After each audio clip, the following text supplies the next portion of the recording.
Have you ever noticed how the people who think the most often feel the most lost? The ones who analyze every word, every silence, every small change in someone's tone.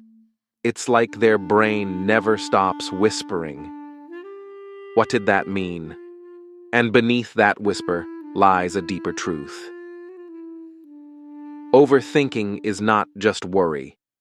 It's a form of caring, a desperate attempt to control what feels uncontrollable. You replay the moment, not because you want to, but because your mind is trying to protect you. That's the secret of overthinking. It's a survival instinct in disguise. But survival has a cost. When your mind becomes a maze of what-ifs, peace has nowhere to live. And yet, you keep walking those same corridors, hoping one more thought will save you. Maybe that's the hardest part, the illusion that thinking more means feeling safer. But safety doesn't come from control. It comes from acceptance. Still, something inside you resists, because letting go feels like losing, even when holding on is what's breaking you. Overthinking feeds on unfinished stories, on texts that never came, on words you wish you said, but swallowed instead. And the cruel irony is, the more you think, the less you live. Because somewhere between the thought and the feeling, the moment slips away.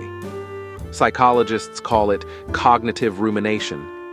It's when your brain loops old pain, trying to find a logic that will finally make it stop. But pain doesn't heal through logic. It heals through presence. And presence means surrender, not to the chaos, but to the truth that you can't fix everything. Maybe that's what overthinkers fear most. Silence. Because silence leaves no distractions, only your own voice. But maybe that voice isn't your enemy. Maybe it's the part of you that's been waiting to be heard, not analyzed.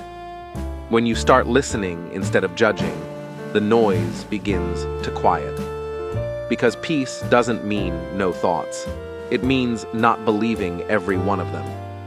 So next time your mind spins another endless story, pause.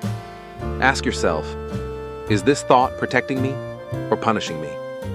And if it's punishment, gently let it go. You are not your thoughts. You are the space they pass through. And that space, that awareness, is where healing begins. So breathe. Let go. The mind will wander, but you don't have to follow it, because sometimes the kindest thing you can do for yourself is stop trying to solve yourself. You were never broken, just tired from carrying every thought alone.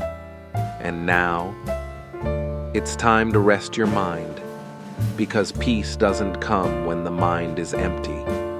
It comes when the heart finally feels safe.